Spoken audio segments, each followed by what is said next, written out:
Andrew, I've not told you what the first topic we're going to discuss is. I hate it when you do this. Well, no. I thought I knew what we were going to be talking about. Yeah, well, you do mostly, but this topic, I just want to rattle through it and it's entirely self-serving. It's just because something cool happened to me this week, and I want to talk about it a bit. Did you see my tweet or my Instagram post about my car recently? Yes, I did. It was good, wasn't it? Yeah, okay. It was, you lucky boy. Let me explain. I was on a video shoot in Oxfordshire earlier this week, as we're recording this, on Monday. And we were in a car park, and I'd just toddled off somewhere. And when I came back, there was a kindly older chap standing next to my car, my Alpine, talking to some of the guys that I work with. And he introduced himself as Frank Dernie, who, if you love Formula One, you followed it for a long time, you'll know that he was one of the great Formula One car designers. In the very early 80s, his cars won multiple championships, so his Williams cars. So just an extraordinary thing to get to meet this guy. And the reason he came over was that he saw my A110, and the first thing he said was, "Gordon Murray keeps telling me these are brilliant." And I was over the moon about that. It was great. He said that as far as he's concerned, it's the only proper sports car in production today. And we had a little natter for 10 minutes. We were really up against it on that video shoot, so I didn't have a moment to spare, but I had to spend 10 minutes just chatting to this bloke because he was, as anyone who's met Frank Dernie knows, he's so talkative. He loves having a natter. He swore a lot, which is a sign of a good fun character, I think. And we were just chatting about cars, and he was saying that he spec'd up a Porsche Taycan, but he decided against it because he just thinks current EVs are crap because they're all so heavy. And it was... That's a proper Formula One engineer talking, isn't it? It really is, yeah. And he said that in Formula One terms, a 10 kilogram weight penalty is worth 0.35 seconds a lap. So, that's why they keep weight out as much as they can. And he's saying, so how do you make sense of all these EVs that weigh more than 2 tons? It was just a very cool encounter, completely unexpected. Did he have any view? Did he talk about modern Formula One at all? No, he didn't. I said, do you keep up to date with it very much? And he said, not really, partly because he's been out of it for at least 10 years, I think now. And he said that just so quickly, the turnover rate, is such that you fall out of touch with the people who are involved. And he said that the top designers now, more than anything, it's a management role. You're managing teams of people. Whereas in his day, he would have designed, almost the entire car along with one or two others. Whereas it's a totally different proposition now. Back then, it would have been Patrick Head, I guess. Yeah. He would have been, so him and Patrick would have just done the car, presumably. Between them. And gone and won the world championship with it. Fantastic. Extraordinary, isn't it? And here's this kindly old bloke wandering around a car park in Oxfordshire with Formula One titles to his credit. I mean, it's fantastic, isn't it? You're very lucky, given how little we're out and about at the moment, to have had someone like that just sort of blunder across your path. Very jealous. It's cool, isn't it? Okay, I just had to share that story because it was great, and I'll sort of remember it very fondly for a long time. But let's get stuck into it. Now, we're recording this the day after Ferrari announced, something that we've been waiting for a very long time, decades. They're coming back to Le Mans, but the top table at Le Mans. They've been racing in the GT class for a long time, but they're building a Le Mans hypercar, the top category that there is. They're going for an outright win at Le Mans again from 2023. How great is that? It's just the best. I mean, there are people at Ferrari who I have been asking them that question for well over 30 years, and they must be so sick of it. I wonder whether they're not doing it just to shut us up, all the people who have just been going, come on. I'm not old enough to remember when Ferrari were racing at Le Mans, although I was, they last raced at Le Mans. I mean, I think one of the reasons for 2023 is it's 50 years after its last works entry to Le Mans in 1973. And I was around then, but I wasn't going to Le Mans then because I was a kid. But Ferrari at Le Mans is, to me, I mean, maybe people of your generation think that Le Mans is obviously Porsche and it's Audi and it's Toyota and it's Peugeot and it's things like that. But I don't think necessarily your generation associate Le Mans with Ferrari in quite the same way as mine do. I mean, to me, Ferrari is, I mean, all Formula One issues aside, Ferrari is one of the great Le Mans marks. And the battles between Ford and Ferrari in the 1960s and then Porsche and Ferrari in the early 1970s are, I mean, they are, to me, the greatest moments in my sport. There's no season of Formula One which to me gets anywhere close to those seasons. I mean, if you've seen the Steve McQueen film, Le Mans, you'll know what I'm talking about. 917s and 512s and that sort of thing at Le Mans. And the gladiatorial spirit and those beautiful cars and the the superstars who drove them and the way that they had to work together and the dangers that they faced. I mean, the extraordinary thing is that in 2023, the Ferrari hypercar, the new LMH car, isn't going to go down the Mulsanne Straight any faster than a 512S went down it in 1970. 512S would probably have done, I don't know, with a long tail on it, 220 miles an hour down there. Actually, the LMH car probably won't do that because of the chicanes. But the big difference is that, the LMH car will be a solid vault of carbon fibre, whereas the 512S was made out of crisp packets. And there is something about that era and those cars which is just magical to me. And to me, Ferrari and Le Mans are as indivisible as Porsche and Le Mans, and I just can't wait to see them back there. It is just the best news. Why do you think they're doing it in the first instance? Is there an argument for it being because they're not having much fun in F1 at the moment, or is that entirely separate? It's interesting, isn't it? I mean, if they'd say more about the programme, it would be easier to say. I don't think it's going to be F1 because we know why they're not having much fun in F1. It's because the FIA clipped their wings for reasons unknown, but about which there has been plenty of speculation, and they had an absolute rubbish season. I think they'll have a less rubbish season this year, but I don't see them fighting it out with Red Bull and Mercedes-Benz. But there is the big rule change that is coming next year, and Ferrari would hope that would get them back to the top in Formula One. So I don't think they're going to run away from that. I suspect it's got more to do with what they're doing on the road car side, and the fact that everything that they're going to sell is going to be a hybrid. And the thing about the hypercar category, and I'm sure we'll talk about the differences between because there are now two top categories at Le Mans, and I'm sure we'll get on to the differences between them. But the thing about the hypercar category is, you can enter a variation of a road car into it, or you can create a racing car which looks like your road car, so that there is going to be a clear link between what they do on the road and what they do on the track. I think the other critical thing about the category is cost. Somebody told me that Porsche's most recent Le Mans program, which lasted whatever it did, 3 or 4 years, cost them £200 million. I don't know whether that's true or not, but it will be of that order. Even a Le Mans hypercar, which is going to be a lot more expensive than the other category, the LMDh category, which we'll come on to in a minute, is going to cost a tiny, tiny, tiny fraction of that. Maybe it's just something that they feel they can do. I mean, Ferrari have not run, top level programs in sports cars and Formula One since that 1973 season. And one of the reasons that they stopped doing it was just too time consuming and expensive to maintain that level of competitiveness. And Ferrari, in the early 1970s, were struggling in Formula One. And the perception was that part of the reason was that the Scuderia was split, and it was spent half of it was doing the sports cars and half of it was doing the Formula One cars. The other thing is maybe they think they can make money out of it. They have to sell cars, be they road legal versions of the racing cars or be they customer cars to go racing. I haven't actually seen them saying it's going to be a full. I think the inference is it's going to be a full works team.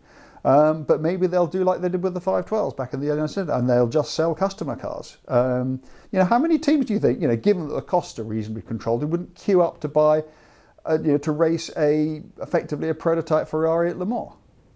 I mean, it's the ultimate dream ticket, isn't it? Particularly if you are a wealthy gentleman driver with a couple of hot shoe teammates. They're going to queue, aren't they? So I suspect that's got. I suspect they found a way of making the numbers add up, which is why they're doing it. Yeah, okay. Now, you've mentioned that there are now 2 categories at the top table of Le Mans, LMH and LMDh. Oh, God, couldn't they come up with more distinctive names for them? There's one letter difference. And it's so soulless, isn't it? Yeah, it's so soulless. I mean, I know that, LMP1 and LMP2 aren't exactly, but exactly, I mean, there are 2, okay, I mean, there has been some equivalency recently made between the 2 top levels, but you're absolutely right. They're just, particularly as the H's mean different things in both, don't they? Yeah, they do. Hypercar in LMH and hybrid in LMDh. I don't know. It just seems like it needs to be a bit more joined up somehow. Okay, so I'm going to give you the headlines on the headline bullet points on what's different about them. Le Mans Hypercar, you can build the entire car yourself. You've got control over everything. It's much more expensive to do that. LMDh, D for Daytona, it's much more of a spec car. It's much cheaper to build that way. So you've got far less control over the technical aspects of the car, but it's much cheaper. The fundamentally important point, though, is that they'll be BOP'd, balance of performance, so that they have equal pace. So whether you're running an LMH or an LMDh, you've got an equal shot at winning the overall race, which is really important. Yeah. I mean, and in addition to that, regardless of which category you're in, you're only allowed the same amount of power. I think it's 671 horsepower. Now, if you're running a hybrid system on the car, which obviously the LMDHs do, and you can on an LMH, but you don't have to, that can produce up to another 200 and something horsepower, but it can only do it when the ICE engine is producing sufficiently low levels of horsepower so that the total is no more than 671. But the point is that whether you're an LMH or you're an LMDH, the cars are the same length, they're the same width, they have the same wheelbase, they have the same power, and crucially, they run to the same weight as well. And I think they're even aero balanced. I think they both run. Well, I know that LMDH runs on a 4-to-1 downforce to drag ratio, and I think they both do. So on that basis, you wouldn't have thought, and we know that in reality things can be very different, but you wouldn't have thought that there'd be an awful lot of balance of performance required, because the hard points in both categories are basically the same. Which really does beg the question, why would you do an LMH? And the answer is that you can just create the car that you want to create. And there are all sorts of great marketing reasons for that. If you run an LMDh, as Porsche and Audi are doing, you have a choice of, you could choose one of 4 chassis, which are made by Oreca, Ligier, Multimatic and Dallara, I believe. And you can go to, but they'll all effectively be the same sort of chassis. Now you can stick your own motor in it, fine, but that is pretty much the only major component of the car which is not off the peg. So the costs are, I mean, that's why Porsche are doing it, but maintaining their presence in Formula E. Because compared to their last Le Mans program, it's got to cost buttons. And Porsche being Porsche, they will have looked at it and they will have figured out. They would have thought that they would think that they have found a way to steal a march on the others, because that's just the way that they work. And they'll just go away and look at the rules and they will find something, and it's going to be really interesting. Yeah, I mean, we can get tied up in all the sort of technical differences. For instance, in LMDh, you've got a spec chassis hybrid system gearbox, and the chassis is actually shared with the next generation LMP2 car. Again, just bringing costs down. But the fundamentally important point, as I've said, is that the cars are going to be on equal footing in terms of pace. So we are now going to see Porsche versus Ferrari versus Toyota versus Peugeot versus Acura, Audi at Le Mans. They are going to be racing for the overall win. And let us not forget, the privateers who are going to be in there. We've got Bicolis racing in there. We've got Glickenhaus in there. and there will be others who come into LMDh as well. And on paper, at least, we know that this isn't necessarily the way it'll work out, but they have an equal shot at it. So we could have some absolutely amazing racing. Does it bother you? Because at the moment, the plan is that they'll lap in about 3 minutes 30, which is about 15 seconds slower than, who was it? It was Kobayashi, I think, in the Toyota. Was the outright lap record. Does it bother you that the cars are going to be a bit slower? Not at all, because I wish I could do the maths in my head quickly here, but I can't. So when you're spectating at the circuit, let's say you can see, quarter of a mile of track. If you divide that 15-second speed differential across the full lap and then down to the little section that you can see, it's going to be tenths of a second. So I suspect you'll never be able to recognise that drop in pace from the side of the circuit. Right. Yeah. So that's fine. I don't mind that they're slightly slower. No. What's great, what's been frustrating recently is the depth of competition at the front of the field hasn't been there. So it's not been that compelling. But, with 6 or 7, maybe even more, top teams really going for it at the front of when did that last happen at Le Mans? It's just going to be extraordinary. Yeah. I had a conversation with some people from Aston Martin, their Formula One team this morning, all of which is embargoed, and I can't talk about it till March the 3rd. But I think I could say this because it's got nothing to do with Formula One. I did ask, whether Aston Martin were regretting pulling out of the hypercar category, and wasn't that the sort of place that Aston Martin really should be racing, particularly now that it's become rather more affordable. And the response was never say never, with a bit of a glint. Suddenly when things are so much more affordable, anything becomes possible, doesn't it?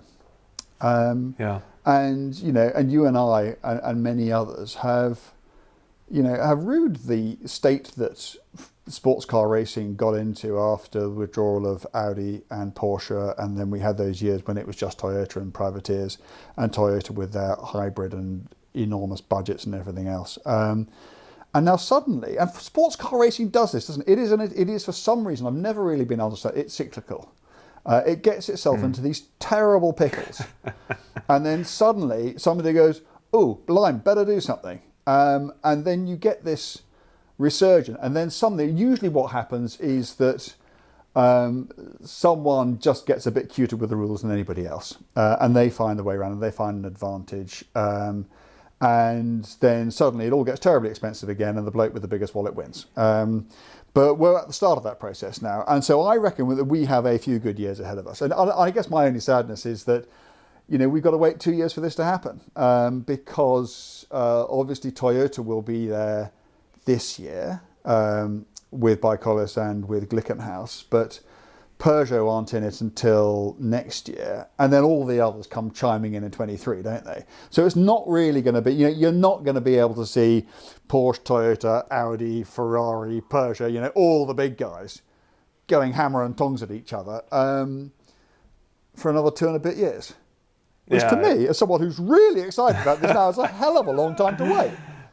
It is. It should be worth it though. It's hopefully the start of a whole new era. Now I'll tell you what, you're going to need to book your tickets now, aren't you? Can you imagine how busy that's going to be? Yeah. The year Ferrari goes back to Le Mans with Porsche and Audi and Peugeot and everybody else there too. It's going to be absolute pandemonium. The various governing bodies, and there are lots of them involved, the ACO, the FIA, IMSA, I think they've been quite smart, because to enter the LMDh category, you actually have to be a car manufacturer. Anyone could go along and enter LMH with a hypercar, but you have to be a car manufacturer to enter LMDh, and that's the much more affordable category. So they've the governing bodies have put themselves in a position where they've got this set of technical regulations that lots of manufacturers are looking at and going, why wouldn't we do that? There's a chance of winning outright at Le Mans, chance of winning the World Endurance Championship, and it's not going to cost a frightening sum of money. Now there's an important point. A few people will be wondering which road-going hypercar Ferrari's machine will be based upon. And sadly, the rule has been tweaked a little bit, so they don't necessarily have to build one. Only if it is based on an existing road car do they then have to sell 20 of these hypercars to customers for the road. But if it's just a standalone competition car, there doesn't have to be a road-going equivalent at all. Do they not then have to do 20 of the competition cars? No. That's my reading of it. I've done some research, and that's how I understand it. These production minimums do not apply if the car is built either as a racing prototype or a not-for-sale concept.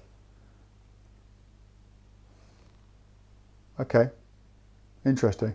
But they're going to want to, given that they are limited on the amount of downforce that they can produce, so that will give them scope to design bodywork which is more than simply functional.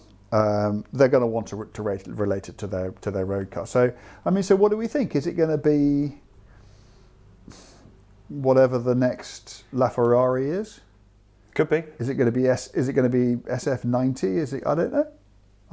It would seem to make sense to build Ferrari's next sort of halo car, closely related to the competition car. Otherwise, why do it? I must give a shout out to Daily Sports Car.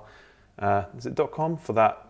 dailysportscar.com. That's where I've been reading up about all this stuff. It's pretty complicated, so thank you to everyone who's been explaining it to my small mind. But there we go. I mean, there's a huge amount to look forward to at Le Mans. We've got a couple of years to wait, haven't we? But all these manufacturers coming in, just imagine the drivers that are going to be there, the number of cars competing right at the front of the field for the outright win. 2023, we just need to be there, don't we? And if you've never been, anybody listening to this or watching this, for whatever reason, but you've toyed with the idea, just go. And my advice would be, just take lots of advice. Book early. Get yourself in the right campsite. If you can, just spend a bit of money just making sure that you've got a decent grandstand seat, that sort of thing. But much more important than that, don't just do what everybody else does and get pissed in the village and watch from the Ford chicane to the Dunlop Bridge. Get out and get around the circuit. Go out to Mulsanne in the middle of the night. Go and I always spend dawn at the Porsche curves because that's just I go out there on my own and it's just what I do. But, dusk at Arnage or Indianapolis or Tertre Rouge, which you can walk to easily from the pit area at dusk. That's when you see, the cars don't seem, on the pit straight, because there's the chicane at the beginning of it and because it just sort of curves off to the right at the end, you don't get that impression of speed. You've got to go out to the quick corners to see what these cars can do. Go with a load of mates, wobble down in some old car if you can, just make a proper occasion of it. And it's just the best, it really is. And if you do it and you do it for the first time, I'm envious actually, because I know how much fun you're going to have. You'll love it.